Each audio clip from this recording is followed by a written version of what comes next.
today and what's going on? Yeah, just going to ramp him up. We'll continue to work off to the side with him for now, but he'll be out there shortly. Still dealing with the hamstring? Yeah, just going to be smart about ramping him up, but he'll be out there soon. Does the fact that Chubb is out here on the field and not under wraps, does that represent a threshold in his progress at all?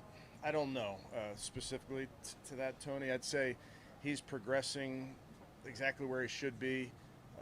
You know Nick, I know Nick. I mean, he's pushing it. He's doing everything that they're asking him to do, and as much as he can do more than that within reason and within what the medical side wants him to do. But it's good to have him out here, period. We always love when Nick's out there at practice. He's somebody that even when he's not in the given play, he can make a big impact on it. But I wouldn't say him being out there is an indication of when he's back. He'll be back when he's back. But I mean, the one-on-one time with a trainer inside, is that over with? I think he's still doing. I mean, you should see how much he's doing day to day. I mean, he's up early, working with the trainers, working with the strength and conditioning staff. So all of that happens in the morning, in the evening, around practice as well. The way that Deshaun Watson left minicamp, the strong stay the last day we should have called Gary Balls, how much does that help him heading into this training? He's excited, Mary Kay. Just sitting down and talking with him, he feels that he's ready to go. Again, we'll be smart with all of our guys, especially your quarterback. We'll be smart with what we ask him to do and as we bring him along, if you will. But he's very excited and feels good. Kevin, I didn't. You plan ahead with him when you're considering him playing him in the preseason. Can you just talk about the pros and cons that you're weighing? Yeah, I think you always have to look at every decision and what's in the best interest of the club and the best interest of the player. We have some time before we make that decision. I've done it a bunch of different ways for different players over the years, and really the whole goal is to get ready for this season and beyond and get ready for September 8th. So if we feel like it's important to play, we'll do that. If we feel like it's not, we'll do that. But still taking in information, I want to talk to the coaches as we get closer to those preseason games. Do you get that the fact that he hasn't played since November is a new factor All, into yeah, your decision? all of it factors in for sure. Kevin, when it comes to That's it. when it comes to guys playing in the preseason, how many full contact practices, things like that, have Yeah. you developed the philosophy over 5 years, or is every situation just? It's really interesting, Zach. I look at all of it. I look at what we've done over the years. I look at what other teams do. You really have to do what you feel is best for your team. There's teams that I would say are very conservative. There are teams that are not. And guess what? Both of it works. I think back, there's teams that go to the Super Bowl and do it one way, and the team they're playing in the Super Bowl did it another way. So I don't think one way is right per se. I think you just have to do what's right for your football team. Kevin, is it then off of that? Is timing game timing sort of overrated in some regards going into the regular season? Getting quarterback and receiver, actual those game reps, that sort of thing. It's a good question. I think it all matters. I think what you do in walkthrough matters. I think what you do in your individual period, throwing to your receivers matters. Certainly, game reps can be helpful, and then you have to weigh those game reps. Are you necessarily showing things that you're going to be doing in the season? You have to weigh all those. Again, we've done it different ways over the course of my career. I've seen it done different ways as an assistant coach, so we'll make those decisions as we get closer. But I do think all of it is it's really the sum of the parts in my mind. Kevin, with this being the third year for Deshaun here, in fact, he's only been able to play 12 games. What have you noticed as far as just his approach this offseason, coming into training camp to, feels like all eyes are on him? He's been diligent about his rehab. He's worked very hard to put himself in position where he is right this minute. All eyes on him. I think that's nothing new for the quarterback and the quarterback in any franchise. I think he's used to that. So I think for him it's been a big off-season of making sure his body's right and certainly his mind is right, and he's got the right mindset as we get going. So we know a little adjustment on the defensive front is using another tackle as a nose tackle more this year. And since Tomlinson filled that role, does that mean could Michael Hall go into that role or not? We're very, very multiple in that regard, Tony. I think we can do it either way. Jim's done it both ways, so it's really a matter of who are the players. We're constantly thinking about players and not plays. So when we find out who's available to us, especially going into week 1, that's when we'll make determinations. But to your question, yeah, our interior guys can play the 2-eye or the 3. They're interchangeable for us. When we talked to Jim in the spring, he mentioned adding some change-ups in year 2, right? In there. How could that mean an expanded role or anything different for Miles? As you know, there's no shortage of defensive playbook, offensive playbook. For us as coaches, and what I think Jim does a great job of, is understanding where we are as a unit, understanding year 2 now versus year 1, a veteran player versus a rookie. So when it comes to Miles, there's certainly things that we can continue to do with him that we've shown.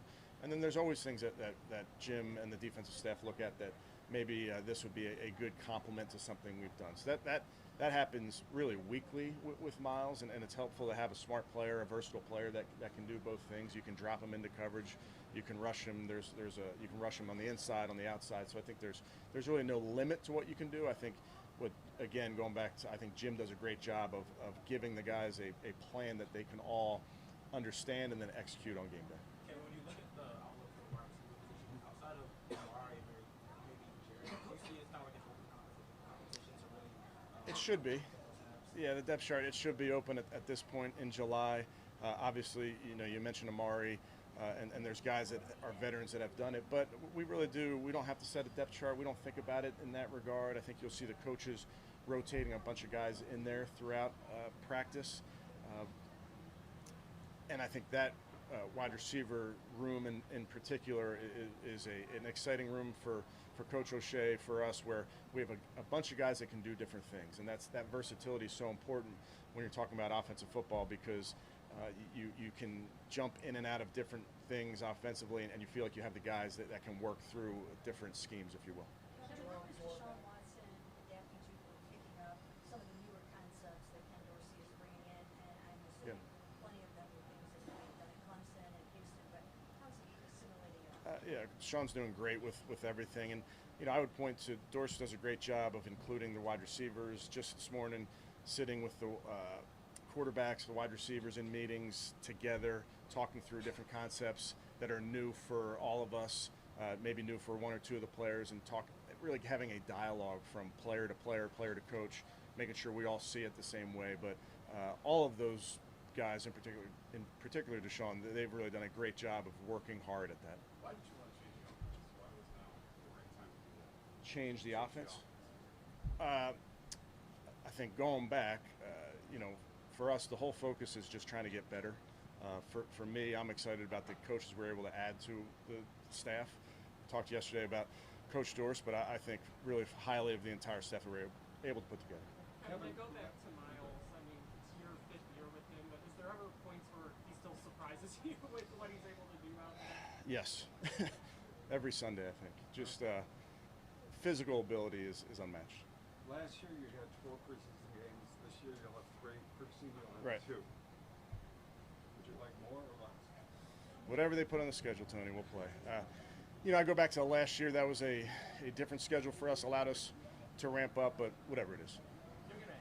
It seems pretty crystal clear that they're going to at some point add an 18 game and adjust this schedule. Right. Just getting through 17 games, getting a team through 17 games healthy and whatnot is challenging enough. Just what's your thought on the league moving in this direction where they want to add that 18 game? We'll adjust. If and when that happens, we'll adjust. We think long and hard about that when you put together a plan, but we'll adjust whatever the league does.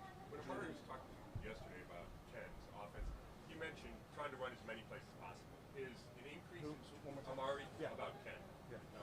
As he said, he studied when he wasn't there. Yeah. Is an increase in tempo something you're looking to add when you're talking about changes in the offense? Potentially. Yeah, that's one area I think Ken has a lot of experience with, and no huddle, so certainly it's one area.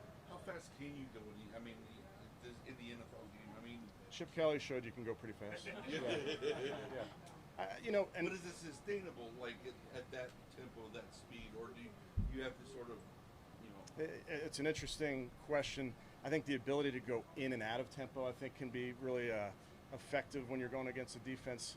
Sometimes if you stay going fast all the time or going slow all the time, I think that can make it easier on the defense. Kevin, you guys didn't have Amari or Jerry Judy almost for all offseason and minicamp Yeah, I'm excited about that. I think those guys have reps together. They've worked together, but anytime you can get your full complement out there, it is important. Yeah, but what does it mean to you to have a guy like Rodney McLeod who is coming back here and then decided to call it his career, one last ride, and he wants to do it in orange and brown? As a coach, what does that mean to you? Yeah, I'm a huge fan of number 12. He's been great for our culture. He's been great for our team. He's played really well for us last year before he was injured. He's an energy multiplier. He's a champion. I can't say enough great superlatives about Rodney and what he means to this team. Couple more. Jerome going to be at. Won't be here today, but he'll be here shortly. He's got some great news to share with you when he gets here. Kevin, you talked about the wide receiver a little bit. Just what are you guys sort of expecting and hoping to see in year 2 with Cedric Tillman as he tries to kind of make a name for himself in the second year? Excited about Ced. Young player, got started about midway through the season when he started playing more last season, so got some good game reps under his belt. Works very, very, very hard. I think I mentioned it before, didn't miss a day in the offseason, has the right attitude. Quarterbacks like throwing him the ball, which I think is a good thing to remember. He's very quarterback friendly with his body and the way he is dependable on how he runs his routes. So excited about him taking the next step, but I can promise you he's going to work very hard. Kevin, how important is this week of training camp, especially for the rookies, as they get acclimated and kind of building off of rookie mini camp and OTAs? Yeah, our rookies, I think the organization does an outstanding job of putting resources around them. And I would highlight Ron Brewer does a really, really good job in the spring and then, of course, into the summer of programming with them and sitting with them and making sure that they understand all the resources that are available to them. We keep them 1 week longer in the off-season program, so they stay for an extra week. So their summer break is a little bit shorter. But we try to give them every opportunity to understand the things that go into playing this game because it's hard. There's a lot about this is hard, and not just the physical aspect of it, but all the things off the field. So I would highlight Ron and our team that do a really nice job of supporting those young men as they get started here. Okay? Good. Kevin, is David on the same kind of trajectory as Rob in terms of ramp up? Correct. Yeah, we'll see him soon. Okay. Coach Green will be advanced for that. I think that's a violation of the CBA, but he would do it if he could. See you guys.